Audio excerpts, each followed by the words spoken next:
I've been eating only meat for the past 90 days. My weight went up, my skin broke out, my cycle got weird, and my hair started thinning. But I also experienced something that I didn't expect: peace. My food noise finally started to disappear, and I started to see where my body really needed healing. If you're trying carnivore already or wondering why it's not working for you the way that you hoped, this video might give you some clarity. I'm Sandy, and I'm on a mission to lose 47 pounds this year and heal from the inside out. If you're into honest updates, not just hype, hit subscribe. This one's going to be for you.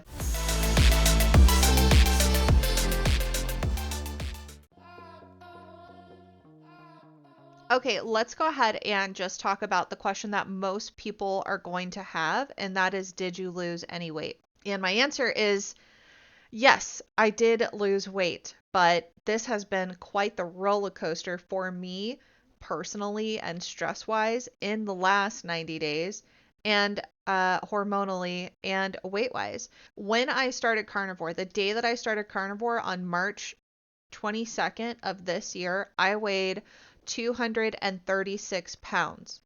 A couple of weeks after I started carnivore, I started carnivore priming.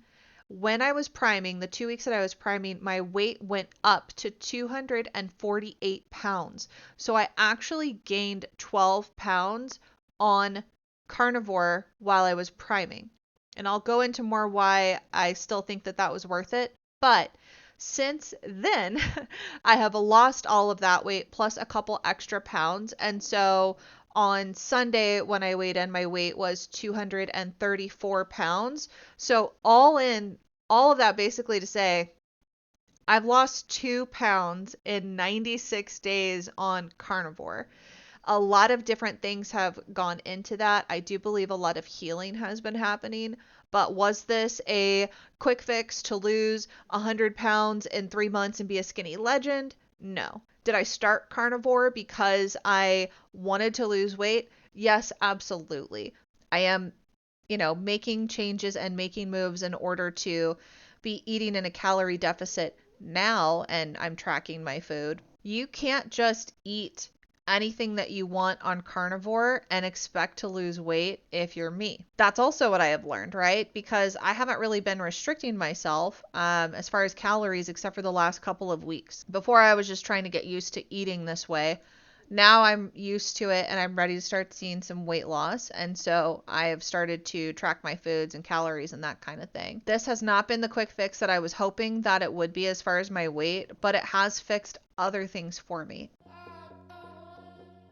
So if I haven't lost a bunch of weight on carnivore, why am I still eating this way? Well, I had a lot of other benefits health-wise for me that still makes it worth it for me to eat this way.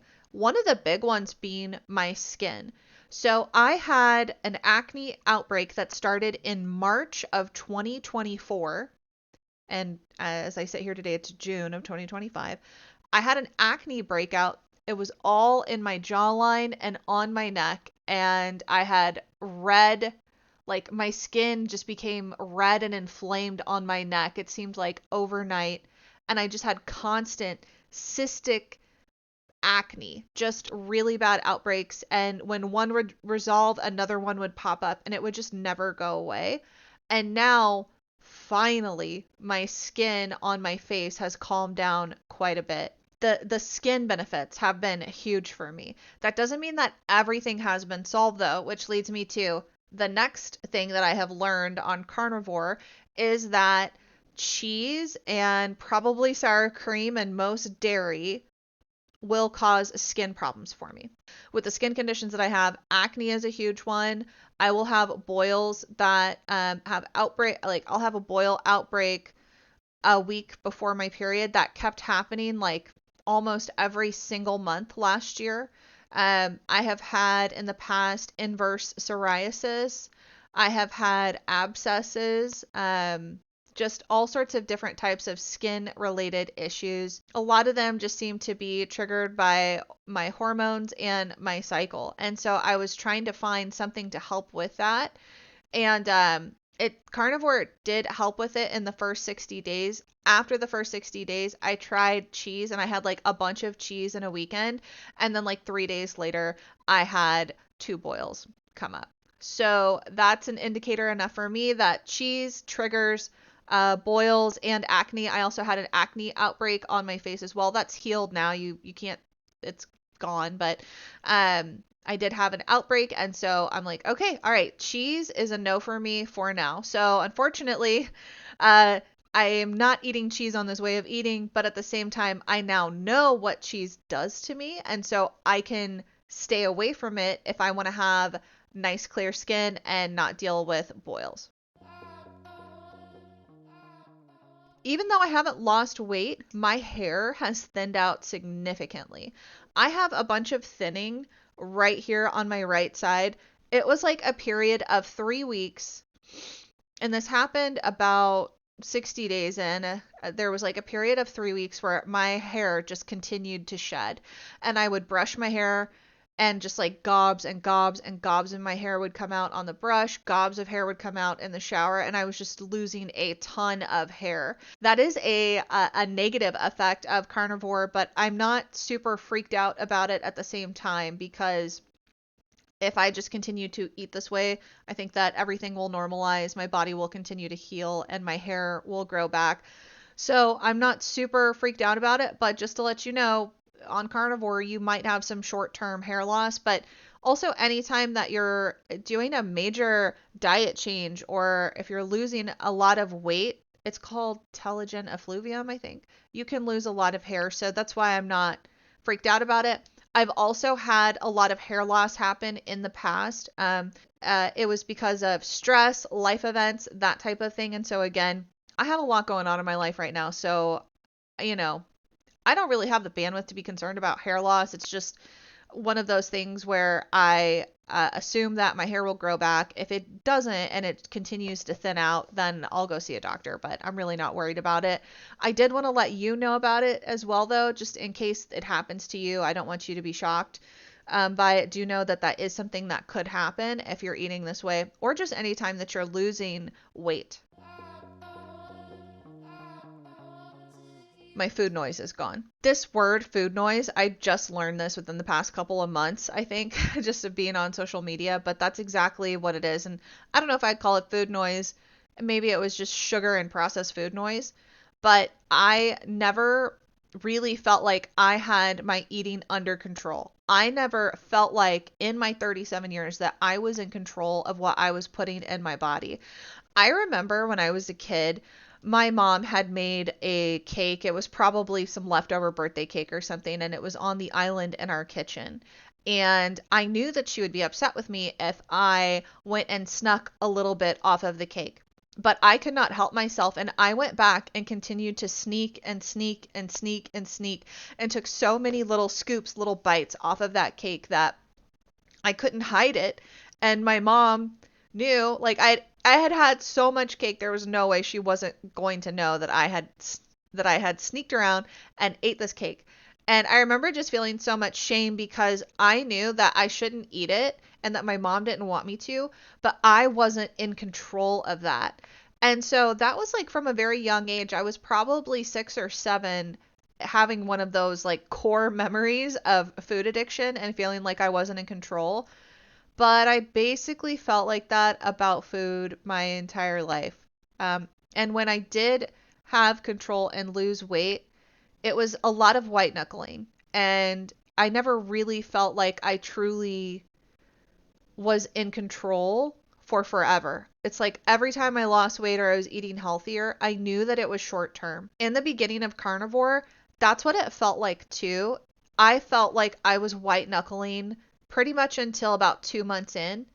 And then I truly then felt the biggest difference in cravings and food noise because I was craving keto snacks and just certain flavors and things like that. And I think that when I finally hit the 60-day mark, a lot of it, I don't know, mentally, I'm not sure. Something changed around the 60-day mark, and I wasn't having all of these cravings for Mexican food and cinnamon rolls and the keto snacks that I had been eating and this and that. I mean, when I think about those things now, I can think about them and know that if you put one in front of me, it would be hard to say, like, it would be a little difficult to say no to it, but I wouldn't feel like that food had control over me. And so that's the biggest thing that I want to tell you is like, if you're feeling like food is controlling you right now, maybe you should try this way of eating if you haven't already, because it is amazing to finally feel like I'm in control of what I'm putting in my body. And I know that, yes, technically carnivore is a very restrictive way of eating, but I feel like I have so much food freedom because I am finally only eating when I'm hungry. And I don't feel like there's something in the pantry that's calling my name and that I should go eat it. I used to have niggling thoughts, like I drop my journal, but I used to have like, geez, I keep doing it. Okay. I used to have these niggling thoughts. Well, I would just be sitting here working, doing my job, and I would think like, oh, what time is it? Is this an acceptable amount of time that has passed since I last ate for me to go and get a snack? And like, how much could I eat snack wise that'll fit within my macros? There was a point in time where I did sneak food because I didn't want my partner to see me eating the amount of food that I was eating. But it wasn't so much of sneaking, it was just like feeling ashamed when he would see me eat snacks, you know? Because not because of anything that he said. My husband loves me no matter what. He actually married me when I was at my heaviest, but it was more like I felt convicted because I knew that I I myself didn't make the choice. That was addiction that was making the choice to eat those foods. I hope that that makes sense. The other thing that has dramatically improved is my satiety. And so that is why I do not regret the fact that I did carnivore priming for 2 weeks and that I gained 12 pounds. That was the best decision that I could have made for myself, in my opinion, as far as my satiety, because it really fixed my satiety signals. When I was carnivore priming, I stuck to it as closely as I humanly could. Um, and I ate 3 meals a day like it was my job. I really did. I didn't track any food that I was eating, but I did weigh myself because I was curious because I was feeling bloated while I was priming. But when 14 days came around, I was so sick of food. I didn't even want to look at eating any type of food anymore. And even just feeling that effect from carnivore priming was such a great feeling because the majority of my life, I have been in a process of trying to lose weight and restricting calories. And so to be given 2 weeks off of that, to just be in a free for all and have it be nourishing food that was very fatty and onto something was actually really amazing. It was very hard, by the way, just to let you know. If you are considering carnivore priming, it is for a specific type of person, and I went into it lightly, and I don't care that I went into it lightly. I realized how much of a commitment it really was that 2 weeks, but it was worth it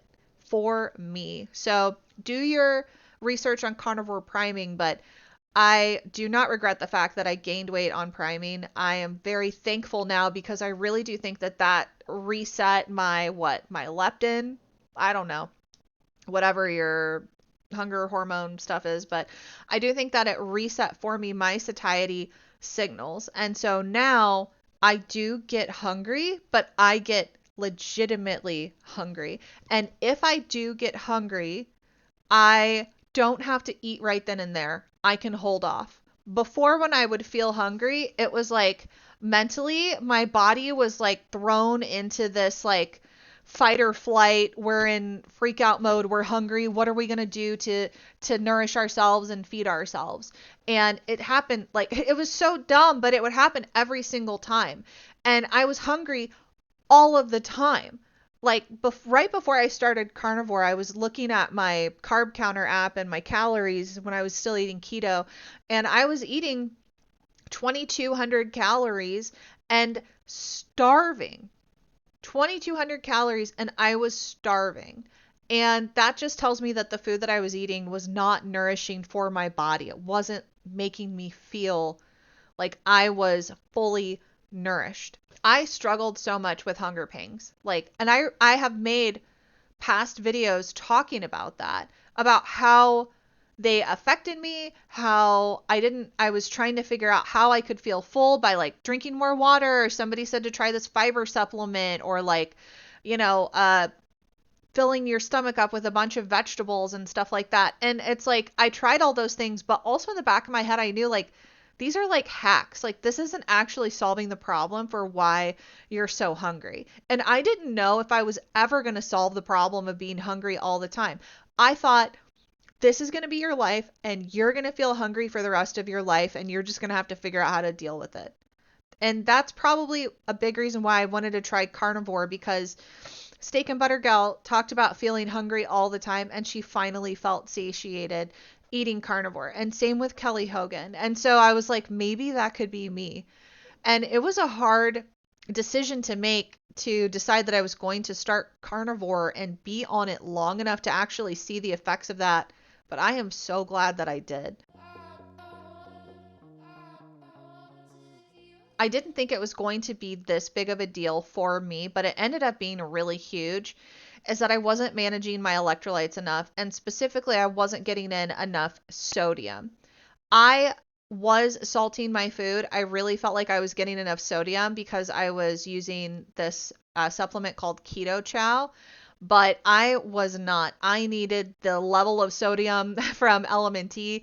In my past video, I was actually talking about my energy levels and how fatigued I felt until I figured out my electrolyte ratio. I have a video on that. You can go and watch that. It's a couple videos back, but I can link it in the description below. Getting your electrolytes on point is so super important when you're eating this way. And so I didn't really take it seriously till about 60 days in, and I wish that I would have taken it more seriously a couple weeks into carnivore, because I was so tired the first 60 days on carnivore. The first couple of weeks, I get it, you're adapting, but after that, I really should have looked at my electrolytes in more depth sooner. If I could go back, I would tell past Sandy, you need to get more salt in you, way more salt than you think you do. I want to just speak really frankly about my cycle. As a woman, I don't take any birth control. Typically, my cycle would come like clockwork, usually every 28 days, and it was pretty heavy, and I would have pretty painful PMS symptoms. The first 2 cycles that I had on carnivore were lighter, and they didn't seem to be as long either. And I didn't have any boils that came before the first 2 cycles that I had. And so I was like, oh my gosh, this is a miracle. Carnivore has cured me, and my periods are lighter, and my symptoms are way less, and I'm not having a boil that happens the week before my period. This is amazing. Then what happened was I ate a bunch of dairy in a weekend. I was also very stressed out from being laid off from my job. I think that those 2 things combined were really the crap storm for what happened next on my cycle. My cycle came 2 weeks after one. So instead of a 28-day cycle, I had a 14-day cycle. And the period itself was normal, but a few days into my period, I had a boil. So I'm thinking stress and dairy. And then 2 weeks after that, I had another period, which was last week. And so my cycle has been shortened from 28 days to 14 days for the last 2 periods that I've had. I just was looking it up on ChatGPT and kind of seeing what could, probably be the reason why that's going on. And it is probably due to the extreme amount of stress. Basically, carnivore can help to heal that, but I thought everything would be healed in 3 months. Everyone says give it 90 days. Now I'm reading maybe give it another 30 days, and maybe it could potentially help me more as far as my cycle and boils and that sort of thing. So I'm very curious to see how long it is until my next cycle now moving forward, and if I have any acne breakouts or if I have any boils that happen on this next go around. I have cut out cheese and sour cream from my diet as well. So I'm very curious to see what happens in the next 30 days of eating this way.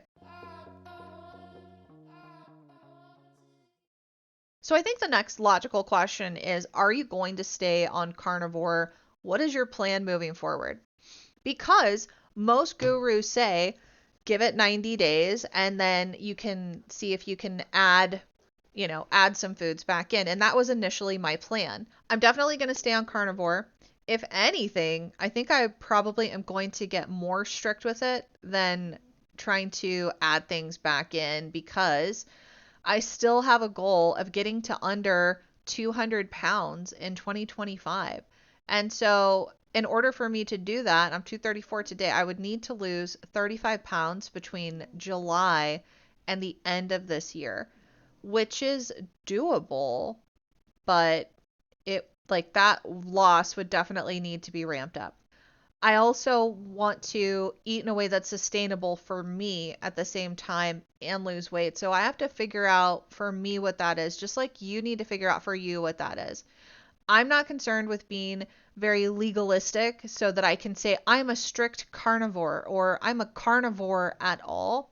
The biggest thing for me is that I just want to find a lifestyle, a way of eating where I feel great, I have energy, and I'm at a healthy weight. And so if that's carnivore, strict carnivore, ketovore, whatever, meat-based, whatever the label is, I don't care. I know I need to label it so that people can find these types of videos on YouTube, but I'm really not concerned about did I stay strict or not. It's more like, how do I feel? Where is my weight at? What's my quality of life? I hope that this video, while I know it was extremely long, but I hope that this video was helpful for you. Please comment down below and let me know if you have already started carnivore, if you've noticed anything like this, or if you have not started carnivore yet. Tell me what your thoughts are. Did I scare you away? Or is this something that you think you might want to try because you've heard about the benefits now? Okay, guys, thanks for watching. Please comment, like, subscribe. Please do all the things so we can reach more people. And I will see you in the next one. Bye.